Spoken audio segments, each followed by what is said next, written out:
Good morning, everybody. Welcome to YouTube classes. ವಿದ್ಯಾರ್ಥಿಗಳೇ, ನೀವೆಲ್ಲ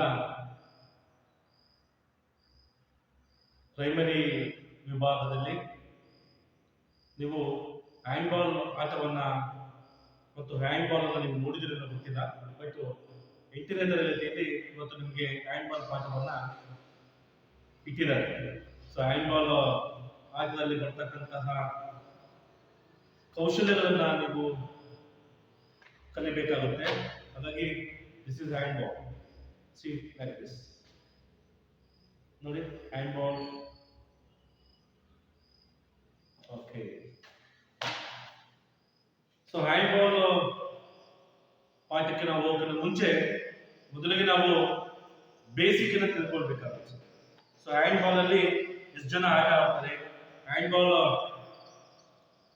ಆಟದ ಗ್ರೌಂಡ್ ಮೆಜರ್ಮೆಂಟ್ ಏನು, ಪ್ಲೇಯರ್ಸ್ ಏನು ಅದನ್ನು ನಾವು ತಿಳ್ಕೊಳ್ಬೇಕು. ಫಸ್ಟ್ ನಾವು ಗ್ರೌಂಡ್ ಮೆಜರ್ಮೆಂಟ್ಗೆ ಹೋಗೋಣ.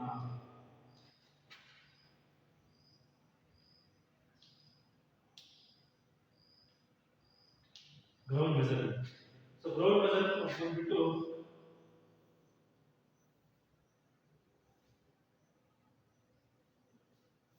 ಸೊ ಈ ತರ ಇರುತ್ತೆ ಗ್ರೌಂಡ್ ಮೆಜರ್ಮೆಂಟ್.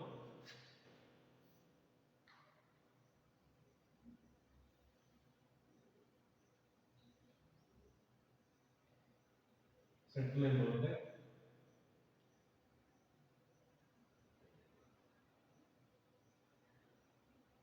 ಇದು ಸೆಂಟರ್ ಸೆಂಟರ್ ಬರುತ್ತೆ, ಹೀಗೆ.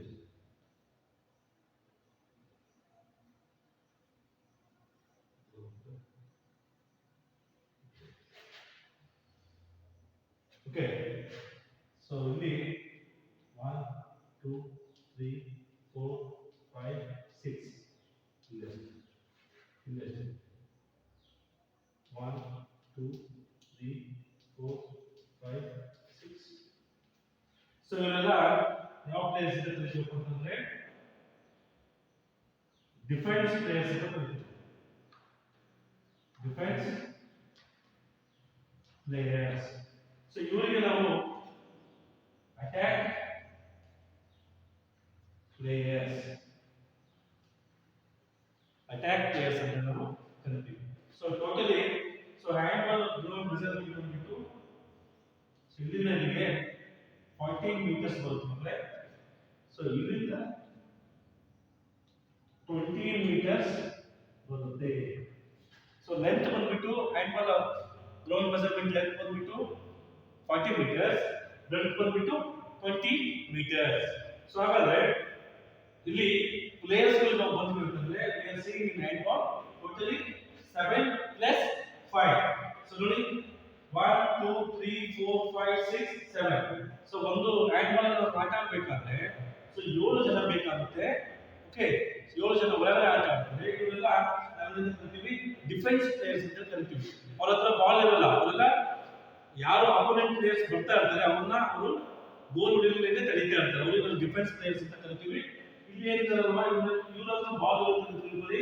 ಸೊ ಏನ್ ಬಾಲ್ ತಗೊಂಡು ಹೋಗ್ಬಿಟ್ಟು ಮೂವ್ ಮಾಡ್ತಾರೆ ಗೋಲ್ ಹೊಡೆಯೋದಕ್ಕೆ, ಇವ್ರಿಗೆ ನಾವು ಏನಂತ ಕರಿತೀವಿ ಅಟ್ಯಾಕ್ ಪ್ಲೇಯರ್ಸ್ ಅಂತ ನಾವು ಕರಿತೀವಿ. ಅದಾಯ್ತಲ್ವಾ? ಸೊ ಗ್ರೌಂಡ್ ಮೆಜರ್ಮೆಂಟ್ ಬಂದ್ಬಿಟ್ಟು ಲೆಂತ್ 40 ಮೀಟರ್ಸ್, ಬ್ರೆಡ್ತ್ ಬಂದ್ಬಿಟ್ಟು 20 ಮೀಟರ್ಸ್. ಸೊ ಇವರೆಲ್ಲ ಸೆಮಿ ಸರ್ಕಲ್ ಯಾರು ನಿಂತಿದ್ದಾರೆ ಅವರೆಲ್ಲ ಡಿಫೆನ್ಸ್ ಪ್ಲೇಯರ್ಸ್ ಅಂತ ಕರಿತೀವಿ. ಯಾರು ಸೆಂಟರ್ ಅಲ್ಲಿ ನಿಂತಿದ್ದಾರೆ ಅವರೆಲ್ಲ ಅಟ್ಯಾಕ್ ಪ್ಲೇಯರ್ಸ್ ಅಂತ ನಾವು ಕರಿತೀವಿ. ಇವರು ಅಟ್ಯಾಕ್ ಪ್ಲೇಯರ್ಸ್ ಅಂತ ಬಾಲ್ ಇರುತ್ತೆ ತಗೊಂಡ್ಬಿಟ್ಟು ಗೋಲ್ ಹೊಡೆದಕ್ಕೆ ಹೋಗ್ತಾರೆ, ಹಾಗಾಗಿ ಅಟ್ಯಾಕ್ ಪ್ಲೇಯರ್ಸ್ ಅಂತ ನಾವು ಕರಿತೀವಿ.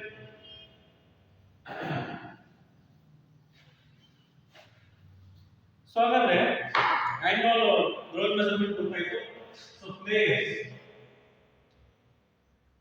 ಪ್ಲೇಯರ್ಸ್ ಬಂದ್ಬಿಟ್ಟು ಎಷ್ಟು ಜನ ಇರ್ತಾರೆ? Okay, 7 plus 5. So 12 players.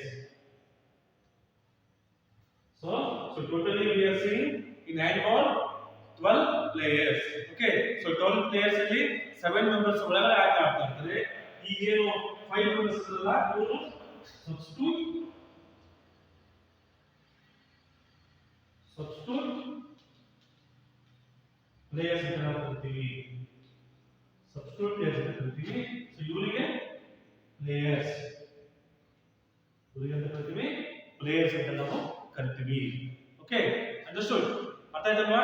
So handball ಅಲ್ಲಿ 7 ಜನ ಆಟ ಆಡ್ತೀವಿ, 5 ಜನ ಸಬ್ಸ್ಟಿಟ್ಯೂಟ್ ಪ್ಲೇಯರ್ಸ್ ಆಗಿ ಇರ್ತಾರೆ.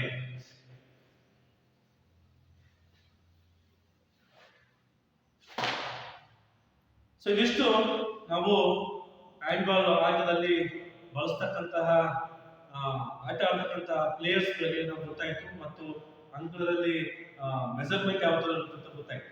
ಓಕೆ, ಸೊ ಈಗ ನಾವು ಹ್ಯಾಂಡ್ಬಾಲ್ ಅಲ್ಲಿ ಯಾವ ಸ್ಕಿಲ್ಸ್ ಬರ್ತವೆ ಅನ್ನೋದನ್ನ ನಾವು ತಿಳ್ಕೊಳ್ಬೇಕಾಗುತ್ತೆ. ಅರ್ಥ ಆಯ್ತಲ್ವಾ? So basic stance, offensive players, catching the ball, shooting, basic stance of goalkeeper, stopping the high shots, basic stance of defensive players, passing with dribble, ball stopping skill. ಇವೆಲ್ಲ ನಾವು ಹ್ಯಾಂಡ್ಬಾಲ್ ಅಲ್ಲಿ ನೋಡ್ತೀವಿ ಮಕ್ಕಳೇ. ಸೊ ಹಾಗಾದ್ರೆ handball is one among the sports introduced to India from western countries. ಈ handball ನಮ್ಮ ಭಾರತ ದೇಶಕ್ಕೆ ಯಾರಿಂದ ಪರಿಚಯ ಆಯಿತು ಅಂತಂದ್ರೆ ವೆಸ್ಟರ್ನ್ ಕಂಟ್ರೀಸ್ ಏನ್ ಮಾಡ್ತಾರೆ, ಕಂಟ್ರೀಸ್ ಅವರು ಈ ಹ್ಯಾಂಡ್ಬಾಲ್ ಅನ್ನ ನಮ್ಮ ದೇಶಕ್ಕೆ ಪರಿಚಯ ಮಾಡಿಕೊಡ್ತಾರೆ. This is A game played with minimum equipments and in limited area. So ಈ ಆಟವನ್ನ ನಾವು ಮಿನಿಮಮ್ ಪ್ಲೇಯರ್ಸ್ ಇಂದ ನಾವು ಆಟ ಆಡಬಹುದು, ಮತ್ತೆ ಮಿನಿಮಮ್ ಎಕ್ವಿಪ್ಮೆಂಟ್ಸ್ ಬೇಕಷ್ಟೇ. ಇದಕ್ಕೇನು ಗ್ರೌಂಡ್ ಒಂದು ಬೇಕು, ಇನ್ನ ಹ್ಯಾಂಡ್ಬಾಲ್ ಒಂದು ಬೇಕಷ್ಟೇ. ಸೊ ಹ್ಯಾಂಡ್ಬಾಲ್ ಒಂದು ಇದ್ಬಿಟ್ರೆ ನಾವು ಗ್ರೌಂಡ್ ಒಂದು 40 ಮೀಟರ್ಸ್ ಲೆಂತ್ ಮತ್ತೆ 20 ಮೀಟರ್ಸ್ ಬಿಡ್ತು ಬಿಟ್ರೆ ಆರಾಮಾಗಿ ಆಟ ಆಡಬಹುದು. ಏನು ಗೋಲ್ ಪೋಸ್ಟ್ ಬೇಕು ಅಂತ ಏನಿಲ್ಲ. ಸೊ ಅಟ್ಲೀಸ್ಟ್ ಒಂದು ಕಲ್ಲು ಹಿಡ್ಕೊಂಡ್ಬಿಟ್ಟು ನಾವು ಆಟ ಆಡಿದ್ರೆ ಈ ಹ್ಯಾಂಡ್ಬಾಲ್ ಅನ್ನ ಆರಾಮಾಗಿ ಆಟ ಆಡಬಹುದು. ಓಕೆ, ಅಲ್ಲದಲ್ವಾ? Yes. So basic stance of offensive and defensive players. So ನೋಡಿ, ಯಾವುದೇ ಒಂದು ಕ್ರೀಡೆಯನ್ನು ನಾವು ಆಟ ಆಡಬೇಕಾದ್ರೆ ಅಲ್ಲಿ ಬೇಸಿಕ್ ಸ್ಟ್ಯಾನ್ಸ್ ಬೇಕಾಗುತ್ತೆ. ಏನು ಹೇಳಿದ್ದಾರೆ? The offensive players maintains diagonal stance with the body weight evenly distributed on both legs and knees slightly bent. Body is bent slightly forward. The head held up to watch the movements of opponents. Goal and the ball hand should be relaxed and always in expression. ನೋಡಿ, so basic stance of offensive players ಏನಪ್ಪಾ ಅಂತಂದ್ರೆ ಅವನು diagonal ಸ್ಥಿತಿಯಲ್ಲಿ ನಿಂತಿರಬೇಕು. ಅವನು ಆಮೇಲೆ ಅವನು ಎರಡೂ ಕಾಲುಗಳ ಮೇಲೆ ಅವನು ಸಮಾನವಾದಂತಹ ಬಾಲವನ್ನು ಹಾಕಿರಬೇಕು. ನೀಸ್ ಏನಾಗಿರ್ಬೇಕು, ಸ್ವಲ್ಪ ಸ್ಲೈಡ್ ಗೆ ಬೆಂಡ್ ಆಗಿರ್ಬೇಕು. ಇದು ಅಫೆನ್ಸಿವ್ ಪ್ಲೇಯರ್ಸ್. ಅಂದ್ರೆ ಯಾರು ಅಟ್ಯಾಕ್ ಮಾಡ್ತಾರೋ, ಈಗ ನಾನೀಗ ಬಾಲ್ ನಾನು ಹೋಗ್ತಾ ಇದ್ದೀನಿ ಅಂತಂದ್ರೆ ನನ್ನ ಕಾಲುಗಳು ನನ್ನ ಶೋಲ್ಡರ್ ಜೊತೆಗೆ ಅಗಲ ಮಾಡಿರ್ಬೇಕು. ಅರ್ಥ ಆಯ್ತಾ? ಡಯಾಗನಲ್ ಸ್ಟ್ಯಾನ್ಸ್ ಇರಬೇಕು, ಸ್ವಲ್ಪ ಸ್ಲೈಡ್ ಬೆಂಡ್ ಆಗಿರ್ಬೇಕು. ಇದು ಅಫೆನ್ಸಿವ್ ಪ್ಲೇಯರ್ಸ್ ನ ಸ್ಟ್ಯಾನ್ಸ್. ಇನ್ನ basic stance of defensive players. Basic stance of defensive players ಯಾರು ಎದುರಾಳಿ ಏನು ಅಟ್ಯಾಕ್ ಡಿಫೆನ್ಸ್ ಅಂತಂದ್ರೆ ಏನು, ಡಿಫೆನ್ಸ್ ಮಾಡ್ಕೊಳ್ಳೋದು, ರಕ್ಷಣೆ ಮಾಡೋದು. ರಕ್ಷಣಾತ್ಮಕ ಆಟಗಾರನ ಪ್ಲೇಯರ್ ಯಾವ ತರ ಇರಬೇಕು ಅಂತಂದ್ರೆ feet wider then the shoulder width and knees slightly flexed. So ಅಲ್ಲಿ ಸ್ವಲ್ಪ ಲೈಟ್ ಗೆ ನಮ್ಮ ಎರಡು ಕಾಲನ್ನ ಅಗಲ ಮಾಡಿರಬೇಕು, ಸ್ವಲ್ಪ ಸ್ಲೈಟ್ ಗೆ ನೀಸ್ ಗಳನ್ನ ಬೆಂಡ್ ಮಾಡಿರಬೇಕು. Body is bend slightly forward and head held up to watch the movements of opponents. ನೋಡಿ, ಸ್ವಲ್ಪ ಬಾಡಿ ಬೆಂಡ್ ಆಗಿರಬೇಕು. ಆಪೋನೆಂಟ್ ಪ್ಲೇಯರ್ ಬಾಲ್ ತಗೊಂಡು ಯಾವ ದಿಕ್ಕಿಗೆ ಬರ್ತಾರೆ ಅದನ್ನ ನಾವು ಅಬ್ಸರ್ವ್ ಮಾಡ್ತಾ ಇರಬೇಕು. ಯಾರು? Defensive players. Both hands should be lifted up as to move as per the requirement. ನೋಡಿ, ಯಾರು ರಕ್ಷಣೆಯನ್ನ ಮಾಡ್ತಾರೆ ಹ್ಯಾಂಡ್ಬಾಲ್ ಅಲ್ಲಿ ಅವರು ಏನ್ ಮಾಡಬೇಕು, ತನ್ನ ಎರಡು ಕೈಗಳನ್ನ ಮೇಲೆ ಎತ್ತಿರಬೇಕು. ನಿಮಗೆ ಚಿತ್ರದಲ್ಲಿ ಕೊಟ್ಟಿದ್ದಾರೆ stance of defensive players and offensive players ಕೊಟ್ಟಿದ್ದಾರೆ ನೋಡಿ, ಈ ತರ ಇರಬೇಕು. ಆಮೇಲೆ ನಾವು ಕೈಗಳನ್ನ ಮೇಲೆ ಎತ್ತಿರಬೇಕು. ಇದು ಡಿಫೆನ್ಸಿವ್ ಪ್ಲೇಯರ್ಸ್ ನ ಚಿತ್ರ.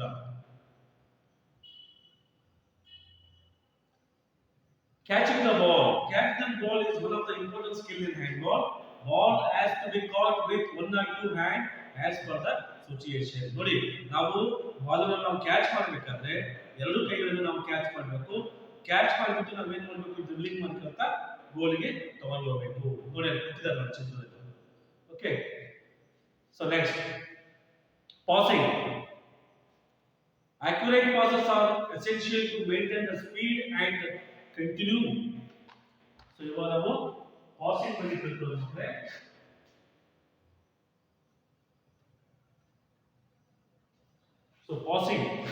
ಸೊ ಪಾಸಿಂಗ್ ಅಲ್ಲಿ ಏನಾಗುತ್ತೆ ಅಂತಂದ್ರೆ accurate passes are essential to maintain the speed and continuity of the game.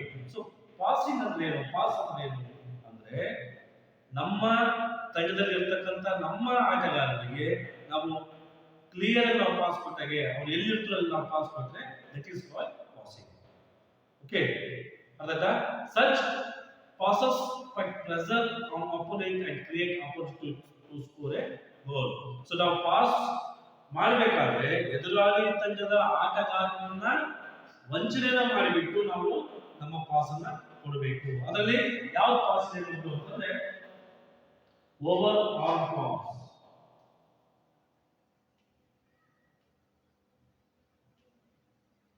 Over arm pass.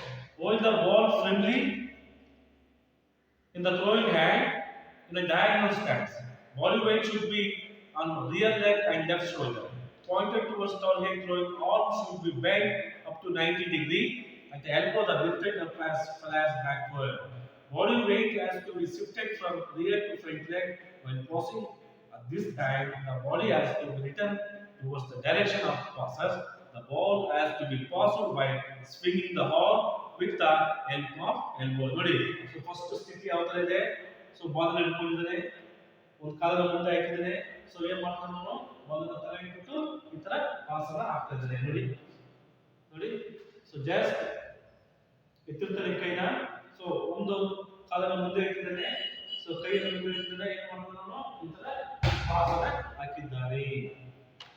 Okay, so pass ಹಾಕ್ಬೇಕು. ಅಲ್ಲಿ ಪಾಸ್ ಹಾಕ್ಬೇಕಾದ್ರೆ ಅಷ್ಟೇ ಓವರ್ ಆರ್ಮ್ ಪಾಸ್. ನೋಡಿ, ತಲೆ ಹತ್ರ ಬಾಲ್ ಇದೆ. ಸೊ ನಾವು ಏನ್ ಮಾಡ್ತಾನೆ? ತಲೆ ಹತ್ರ ಏನ್ ಮಾಡ್ತಾನೆ? ಈ ತರ ಸೊ ಬಾಲ್ ಏನ್ ಮಾಡ್ತಾನೆ? ಈ ತರ ಪಾಸ್ ಅನ್ನ ಹಾಕ್ತಾನೆ. ಇದಕ್ಕೆ ನಾವು ಓವರ್ ಆರ್ಮ್ ಪಾಸ್. ತಲೆ ಮೇಲಿಂದ ನಾವು ಪಾಸ್ ಹಾಕೋದಕ್ಕೆ ಓವರ್ ಆರ್ಮ್ ಪಾಸ್. ಇನ್ನ under arm pass. The ball in the throwing hand has to be lower and taken back without bending like elbows. Diagonal stance. Under arm pass ಅಂತಂದ್ರೆ ನಾವೇನ್ ಮಾಡಬೇಕು? ಕೆಳಗಡೆಯಿಂದ ನಾವೇನ್ ಮಾಡ್ತೀವಿ? ಪಾಸ್ ಹಾಕೋದಕ್ಕೆ ನಾವು ಅಂಡರ್ ಆರ್ಮ್ ಪಾಸ್ ಅಂತ ಹೇಳಿ ನಾವು ಕರಿತೀವಿ. Okay, second one under. Okay, under arm pass. ಇಲ್ಲಿ ಅಂಡರ್ ಆರ್ಮ್ ಪಾಸ್ ಅಲ್ಲಿ the ball in the throwing hand has to be lower and taken back without bending like elbows. Diagonal stance is considered convenient here. ಅವನ diagonal stance ಅಂದ್ರೆ ಇರಬೇಕಪ್ಪ ಅಂತಂದ್ರೆ ಅವನಿಗೆ convenient ಆಗಿರಬೇಕು. Body weight has to be shifted from rear to lead leg and simultaneously with the swing of throwing and ball has to be passed according to the distance. After the ball is passed, finger keep pointing the target.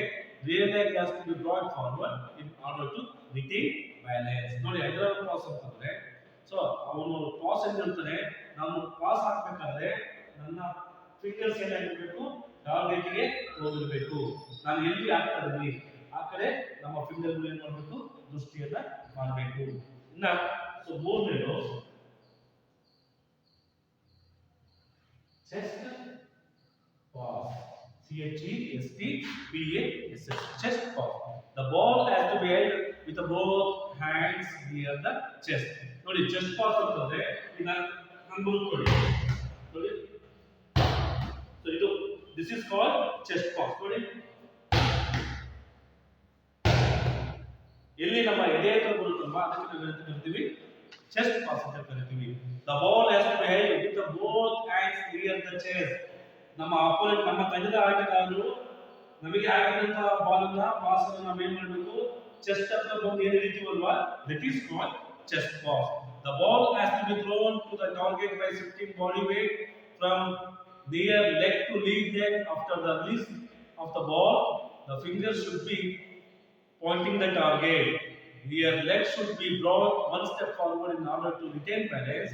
The skill can also be performed by one and it is called flick pass or push pass. ನೋಡಿ, chest pass. Okay, so ನಾವು ಎರಡು ಕಾಲು ತಗೊಂಡಿದ್ವಿ, ಒಂದು ಕಾಲು ಮುಂದೆ ಇಡ್ತೀವಿ. So ಏನ್ ಮಾಡ್ತಾರೆ ನಾವು ಈ ತರ? ಸೊ ಬಾಲ್ ಅನ್ನ ಬಂದಂತ ಬಾಲ್ ಏನ್ ಮಾಡ್ತೀವಿ ನೋಡಿ ನೋಡಿ ಸೊ ಬಾಲ್ ಬಂದಂತ ಬಾಲ್ ನಾವ್ ಏನ್ ಮಾಡ್ತೀವಿ ಇಟ್ಕೊಳ್ತೀವಿ ಇದಕ್ಕೆ ನಾವ್ ಎಂತ ಕರಿತೀವಿ ಚೆಸ್ಟ್ ಪಾಸ್ ಅಂತ ಹೇಳೋದು ಕರಿತೀವಿ ಮಕ್ಕಳೇ ಇನ್ನ ಸೊ ನಾಲ್ಕನೇ ಇರುತ್ತೆ ನಾಲ್ಕನೇ skill short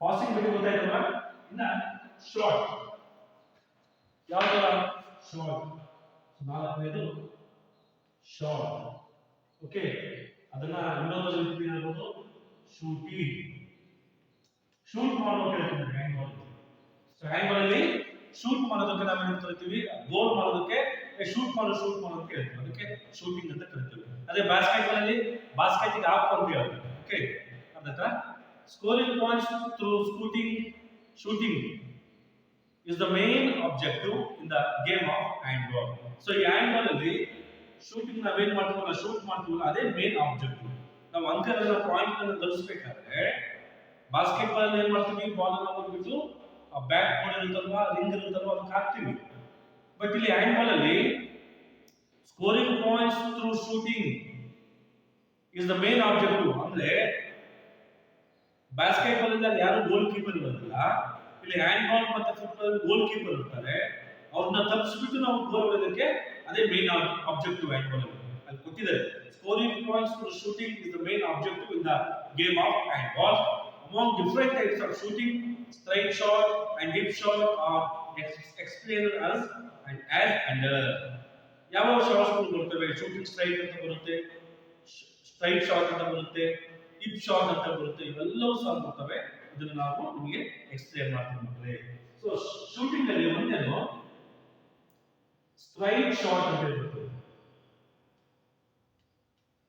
straight shot so ಇಲ್ಲಿ ಸ್ಟ್ರೈಟ್ ಶಾಟ್ ಅನ್ನ ನಾವು ಯಾವ ತರ ಹೊಡಿತೀವಿ ball has to be held in both hands and stating from left leg 3 steps have to be taken ಅಲ್ಲಿ ಸೊ ಹ್ಯಾಂಡ್ ಬಾಲ್ ಅಲ್ಲಿ ನಾವು ಗೋಲ್ ಮಾಡಬೇಕಾದ್ರೆ ನೋಡಿ ಸೊ ಇಲ್ಲಿ ಹ್ಯಾಂಡ್ ಬಾಲ್ ಅಲ್ಲಿ ನಾವು ಗೋಲ್ ಮಾಡಬೇಕಾದ್ರೆ ಈ ತರ ತಿಳ್ಕೊಳ್ಳಿ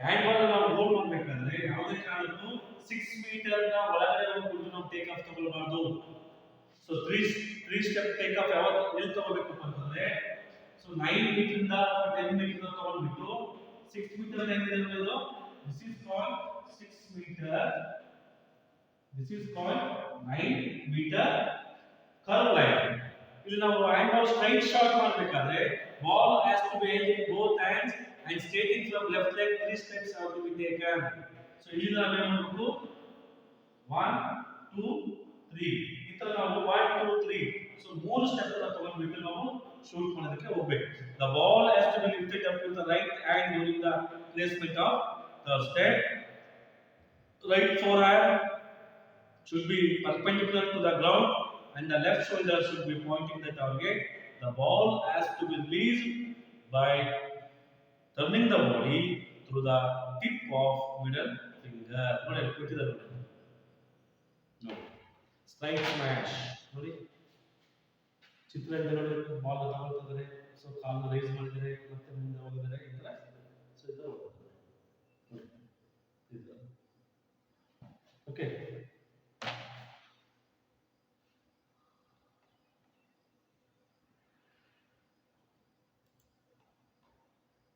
ಹಾಗಾದ್ರೆ ಹಿಪ್ ಶಾಟ್ ಏನು ಹೇಳುತ್ತಪ್ಪ ಅಂತಂದ್ರೆ ball should be held with the both hands next ಯಾಕಪ್ಪ ಹಿಪ್ ಶಾಟ್ ಸೊ ಮೊದಲನೇದು ಸ್ಟ್ರೈಟ್ ಶಾಟ್ ಎರಡನೇದು ಹಿಪ್ ಶಾಟ್ ಸ್ಟ್ರೈಟ್ ಶಾಟ್ ಅಂದ್ರೆ ನೇರವಾಗಿ 3 ಸ್ಟೆಪ್ ಅನ್ನು ತಗೊಂಡ್ಬಿಟ್ಟು ನಾವು ಸ್ಟ್ರೈಟ್ ಶಾಟ್ ಅನ್ನು ಹೊಡೆಯೋದು 6 ಮೀಟರ್ ಇಂದ ಟೇಕ್ ಆಫ್ ತಗೊಂಡು ಹೋಗಬೇಕಾಗುತ್ತೆ ಅದೇ ಹಿಪ್ ಶಾಟ್ ಏನು ಹೇಳುತ್ತಪ್ಪ ಅಂತಂದ್ರೆ ball should be held with both hands and stating from left leg 3 steps have to be taken third step with the left leg should be placed towards the left side of the defender body weight should be transferred towards right side while shifting it from rear leg to lead leg the shooting process, the body has to be bent towards right side and ball released from left side of the defender. Right leg has to be bent and placed towards the side. Nodi, hip shot.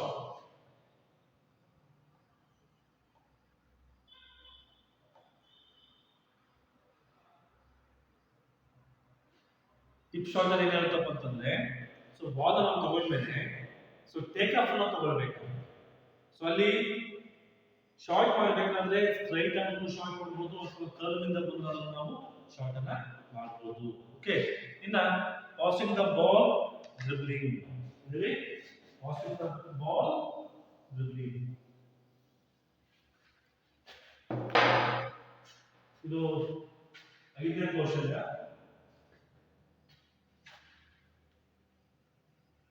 Passing the ball with dribbling. With dribbling. Passing the ball with dribbling. Nodi. Passing the ball with dribbling. Nodi. Dribbling is ಆದಷ್ಟು ಮುಖದ ಮೇಲೆ ಒಂದು deep ನೋಡಿ.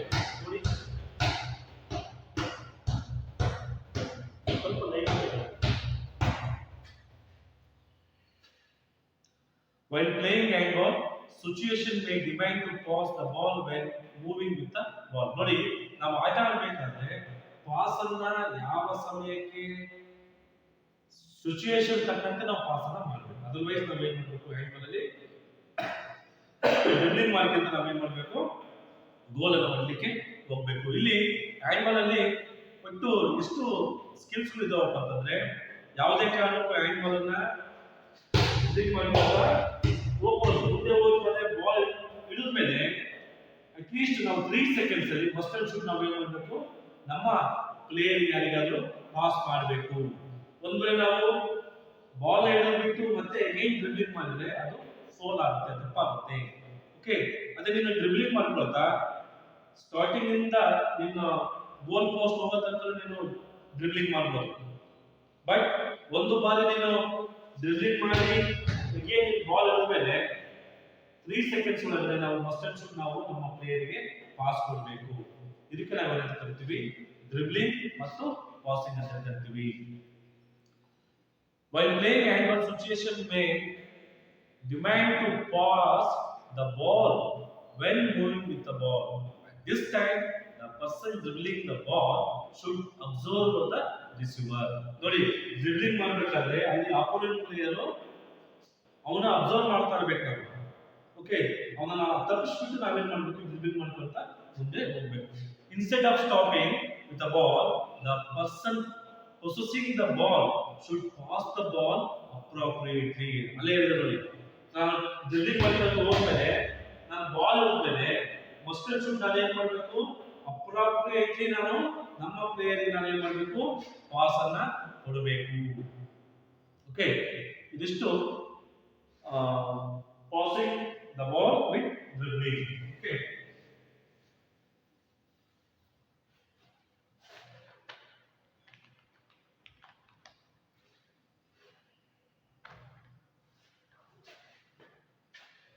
Sixth one, basic stance. Basic stance. Basic stance and skill. Skill of the goalkeeper.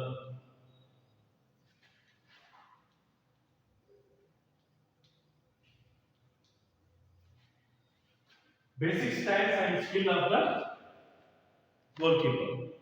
ಇಲ್ಲಿ handball ಅಲ್ಲಿ players ಮತ್ತೆ ಗೋಲ್ keeper ನ ಪಾತ್ರ ಬಹಳ ಅಂಡರ್ಸ್ಟ್ಯಾಂಡಿಂಗ್ ಇರಬೇಕು, ಕೋಆರ್ಡಿನೇಷನ್ ಇರಬೇಕು. ಹ್ಯಾಂಡ್ಬಾಲ್ ಅಲ್ಲಿ ಒಳಗಡೆ 6 ಜನ ಆಟ ಆಡ್ತಾ ಇರ್ತಾರೆ. ಗೋಲ್ ಕೀಪರ್ ಅಲ್ಲಿ ಅವನ ಒಂದು ಏರಿಯಾದಲ್ಲಿ ಒಬ್ಬನೇ ಇರ್ತಾರೆ. ಸೊ ಅಪೋನೆಂಟ್ ತೆಗೆದ ಆಟಗಾರನ ಬರ್ತಕ್ಕಂತ ಏನು ಗೋಲ್ ಹೊಡಿಲಿಕ್ಕೆ ಬರ್ತಾ ಇರ್ತಾರೆ ಅವನು ಗೋಲ್ ಅನ್ನ ಸೇವ್ ಮಾಡಬೇಕಾಗುತ್ತೆ. ಸೊ ಹಾಗಾಗಿ ಅವನಿಗೆ ಯಾವ ತರ ಸ್ಟ್ಯಾಂಡ್ಸ್ ಇರಬೇಕು, ಬೇಸಿಕ್ ಸ್ಟ್ಯಾನ್ಸ್ ಯಾವ ತರ ಇರಬೇಕಪ್ಪ ಅಂತಂದ್ರೆ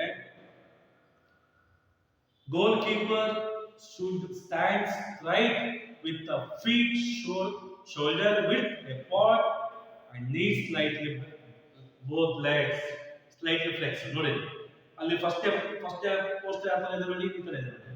So goalkeeper should stand straight with the feet shoulder width apart and knees slightly flexed. ಅವನು ನೇರವಾಗಿ ನಿಂತ್ಕೊಳ್ಬೇಕು, ಸ್ವಲ್ಪ ಮೊಣಕಾಲನ್ನ ಸ್ವಲ್ಪ ಏನು ಮಾಡಬೇಕು, ಬಿಡ್ ಆಗಿರಬೇಕು, ಎರಡು ಕೈಗಳನ್ನ ಮೇಲೆ ಎತ್ತಬೇಕು. ಎರಡನೇ ಪಾಯಿಂಟ್ ಏನಾಗುತ್ತೆ, body weight placed evenly on both legs. Body weight ಅನ್ನ ಎರಡೂ ಕಾಲುಗಳ ಮೇಲೆ ಸಮಾನವಾದಂತಹ ಭಾರವನ್ನು ಹಾಕಬೇಕು. ಒಂದು ಕಾಲ ಮೇಲೆ ಇನ್ನೊಂದು ಇರೋದು ಅಥವಾ ಒಂದು ಕಾಲ ಮೇಲೆ ಇನ್ನೊಂದು ಇರೋದು ಅಲ್ಲ, ಎರಡೂ ಕಾಲುಗಳ ಮೇಲೆ ಈಕ್ವಲ್ ಬ್ಯಾಲೆನ್ಸ್ ಅನ್ನ ಕೊಡಬೇಕು, ಬಾಡಿ ಬ್ಯಾಲೆನ್ಸ್ ಅನ್ನ ಕೊಡಬೇಕು. ಓಕೆ, ಅದಕ್ಕೆ ಹೇಳಿದ್ದಾರೆ body weight placed evenly on both legs. So both leg ಗೆ ಅವನು ಬಾಡಿ weight ಅನ್ನ ಟ್ರಾನ್ಸ್ಫರ್ ಮಾಡಬೇಕು, ಒಂದು ಕಾಲ ಮೇಲೆ ಇರೋದು ಒಂದು ಕಾಲ ಮೇಲೆ ಇರೋದಲ್ಲ.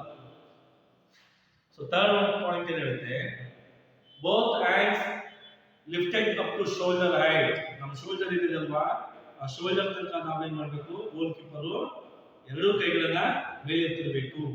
ಆಸ್ ಇನ್ ಫಿಗರ್ ನಿಮ್ಮ ಚಿತ್ರದಲ್ಲಿ ಕೊಟ್ಟಿದ್ದಾರೆ ನೋಡಿ, ಎಷ್ಟು ಅವನು ಕೈಗಳ ಮೇಲೆ ಎತ್ತಿದ್ದಾನೆ. Position of hands should be adjusted according to the convenience his will and shot coming towards him.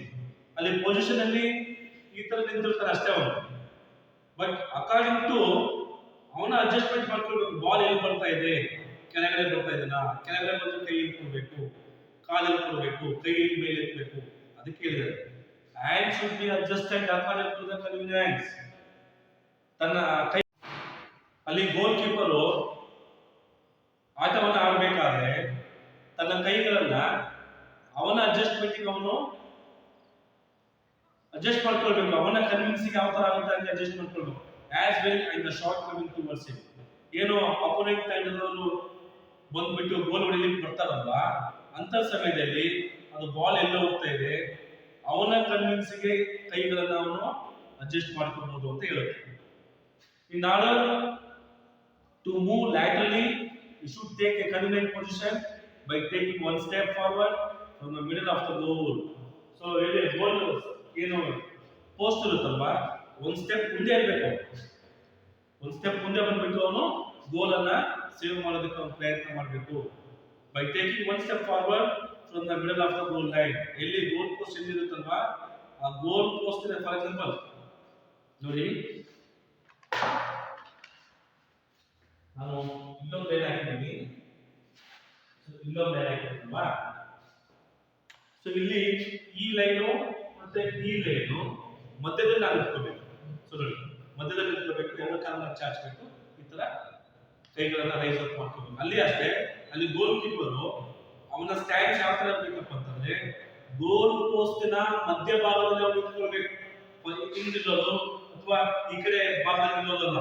So goal ಪೋಸ್ಟಿನ ಮಧ್ಯ ಭಾಗದಲ್ಲಿ ನಿಂತ್ಕೊಂಡ್ಬಿಟ್ಟು ಅವನು ಗೋಲ್ ಅನ್ನ ಸೇವ್ ಮಾಡಬೇಕಾಗುತ್ತೆ. And creating an imaginary curve between the two goal posts. Ball ಯಾಕೆ ಹೋಗ್ತಿದೆ ಅಂತ observe ಮಾಡಬೇಕು. ಇದು ಗೋಲ್ ಪೋಸ್ಟ್, ಇದು ಗೋಲ್ ಪೋಸ್ಟ್ ಅಂದ್ರೆ ಇದಕ್ಕೆ ಕರ್ವ್ ಇರ್ತದೆ ಮೂಲೆಗೆ, ಇಲ್ಲಿ ನೋಡಿ. ಸೊ ಇಲ್ಲಿ ಅಷ್ಟೇ ಅವನು ತನ್ನ ಕೈಗಳನ್ನ ಚಾಚಿಬಿಟ್ಟು, ಅಲ್ಲಿ ನಿಮಗೆ ಚಿತ್ರದಲ್ಲಿ ಕೊಟ್ಟಿದ್ದಾರೆ ನೋಡಿ, ಎರಡು ಕೈಗಳನ್ನ ಎರಡು ಕಾಲುಗಳನ್ನ ಚಾಚಿದರೆ, ಕೈಗಳನ್ನು ಇಟ್ಟಿದ್ದಾರೆ, ಒಂದು ಸ್ಲೈಟ್ ಬಿಲ್ಡ್ ಆಗಿದೆ. ಈ ತರ ನಾವು ನಿಂತ್ಕೊಳ್ಬೇಕು. You should observe the movements of attacking side and give special attention to the attacking players as well as the ball. You should observe the movements of attacking side. ಯಾರು ball ತಗೊಂಡು dribbling ಮಾಡ್ಕೊಂಡು ಬರ್ತಾ ಇರ್ತಾರೆ ಅವರಿಗೆಲ್ಲ attack players ಅಂತ ಕರಿತೀವಿ ನಾವು. ಅವರನ್ನ ಏನ್ ಮಾಡ್ಬೇಕು, ಅವನು ಅವರ ಮೂವ್ಮೆಂಟ್ಸ್ ಗಳನ್ನ ಅಬ್ಸರ್ವ್ ಮಾಡ್ತಾ ಇರಬೇಕು. ಯಾಕಡೆ ಬಾಲ್ ಬರ್ತಾ ಇದ್ದಾರೆ, ಕಾರ್ನರ್ ಬರ್ತಾರೋ ಅಥವಾ ಸ್ಟ್ರೈಟ್ ಶಾಟ್ ಬಿಡ್ತಾರೋ ಅದನ್ನ ಅಬ್ಸರ್ವ್ ಮಾಡ್ತಾ ಇರಬೇಕು. Special attention to the attacking players as well as the ball. So ಬಾಲಿಗೆ ತಕ್ಕಂತೆ ಅವನು ಗೋಲ್ ಕೀಪರ್ ಏನ್ ಮಾಡ್ತಾ ಇರಬೇಕು, ಮೂವ್ಮೆಂಟ್ಸ್ ಮಾಡ್ತಾ ಇರಬೇಕು. ಹಾಗಾಗಿ ಸ್ಪೆಷಲ್ ಅಟೆನ್ಷನ್ ಇರಬೇಕು ಗೋಲ್ ಕೀಪರ್ಗೆ. ಯಾಕಂದ್ರೆ ಕರ್ವ್ ಅಲ್ಲಿ ಬಂದು ಗೋಲ್ ಹೊಡಿತಾರೋ ಅಥವಾ ಸ್ಟ್ರೈಟ್ ಬಂದು ಗೋಲ್ ಹೊಡಿತಾರೋ ಗೊತ್ತಿಲ್ಲ. ಸೊ ಹಂಗಾಗಿ ಗೋಲ್ ಕೀಪರ್ ಬಹಳ ಕಾನ್ಸಂಟ್ರೇಟ್ ಅಲ್ಲೇ ಇರಬೇಕಾಗುತ್ತೆ, ಬಾಲ್ ಮತ್ತೆ ಪ್ಲೇಯರ್ ನಡುವೆ ಇರಬೇಕಾಗುತ್ತೆ. Goalkeeper should be always ready to change direction and save for the nearest corner of the goal. So goalkeeper ಬರೇ ಸೆಂಟ್ರಲ್ ಇದ್ರೆ ಆಗಲ್ಲ. ಎಲ್ಲಿ ಬಾಲ್ ಹೋಗ್ತಾ ಇರುತ್ತೆ, ಫಾರ್ ಎಕ್ಸಾಂಪಲ್ ಈ ಕಡೆ ಕಾರ್ನರ್ ಹೋಗ್ತಿದೆ ಅಂತಂದ್ರೆ ಇಲ್ಲಿ ಹೋಗ್ಬೇಕು, ಕಾರ್ನರ್ ಹೋಗ್ಬೇಕು. ಸೊ ಈ ಕಡೆ ಹೋಗ್ಬೇಕು.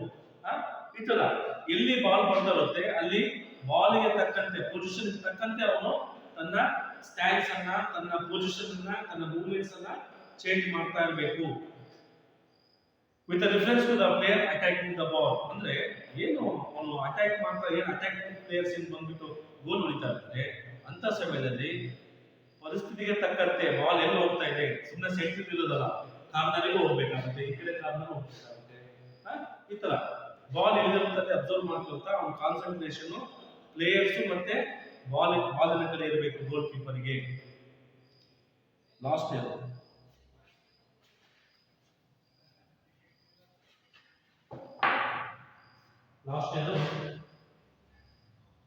ball stopping skill. Ball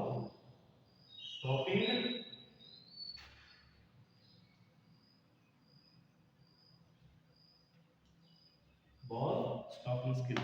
ಯಾವ ತರ ನಾವು ಬಾಲ್ ಅನ್ನು ಸ್ಟಾಪ್ ಮಾಡಬೇಕು ಗೋಲ್ ಕೀಪರ್ ಅಂತಂದ್ರೆ, the goal keeper should stop his movements and maintain his basic position in stable manner while the attacker is about to take a shot. Goalkeeper should not initiate any movement prior to the release of the ball from the hands of the player. Taking the shot starting movement at the appropriate time and with concentration is crucial here. The goalkeeper should rush towards the ball as soon as it is released.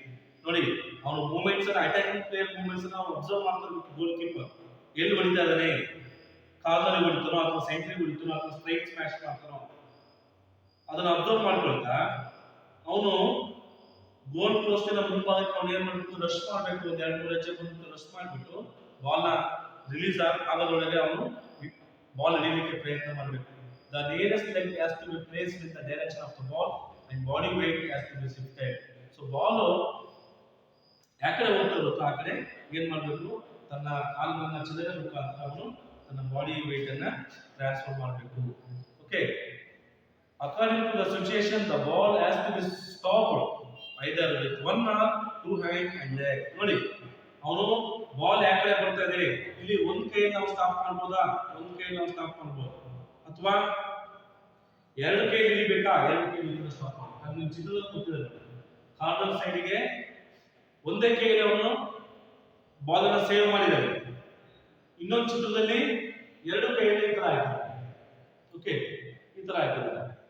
ಹಿಂಗಾದ್ರೂ ನಾವು ಎರಡು ಕೈಗಳನ್ನು save ಮಾಡಬಹುದು ಅಥವಾ ಒಂದು ಕೈಯನ್ನು save ಮಾಡಬಹುದು. According to the position, ball ಯಾವ ತರ ಇದೆ, ಸಿಚುಯೇಷನ್ ಯಾವ ತರ ಇದೆ ಆ ತಕ್ಕಂತೆ ಅವನು ಬಾಲ್ ಅನ್ನ ಸೇವ್ ಮಾಡಬಹುದು. ಇದಿಷ್ಟು ಹ್ಯಾಂಡ್ ಬಾಲ್ ಆಟದ ಸ್ಕಿಲ್ಸ್ಗಳು ಬರ್ತಾವ. ಮಾತ್ರ ಈ ಪಾಠದಲ್ಲಿ ಬರ್ತಕ್ಕಂಥ ಎಲ್ಲ ಸ್ಕಿಲ್ಸ್ಗಳು ನಿಮ್ಗೆ ಅರ್ಥ ಇದೆ ಅಂತ ತಿಳ್ಕೊಳ್ತಾ ಈ ಪಾಠವನ್ನು ಮುಗಿಸ್ತಾ ಇದ್ದೇನೆ. ಏನಾದರೂ ಡೌಟ್ಸ್ ಇದ್ದರೆ ನೀವು ಫೋನ್ ಮುಖಾಂತರ ಕೇಳಿ, ಮತ್ತು ಯೂಟ್ಯೂಬ್ ಅಲ್ಲಿ ಎಲ್ಲರೂ ಸಹ ನಮ್ಮ ವಿಡಿಯೋನ ಸಬ್ಸ್ಕ್ರೈಬ್ ಮಾಡಿ ಅಂತ ಹೇಳ್ತಾ ಪಾಠ ಎಲ್ಲರಿಗೂ ಅರ್ಥ ಇದೆ ಅಂತ ತಿಳ್ಕೊಳ್ತಾ ಈ ಪಾಠವನ್ನು ಮುಗಿಸ್ತಾ ಇದ್ದೇನೆ.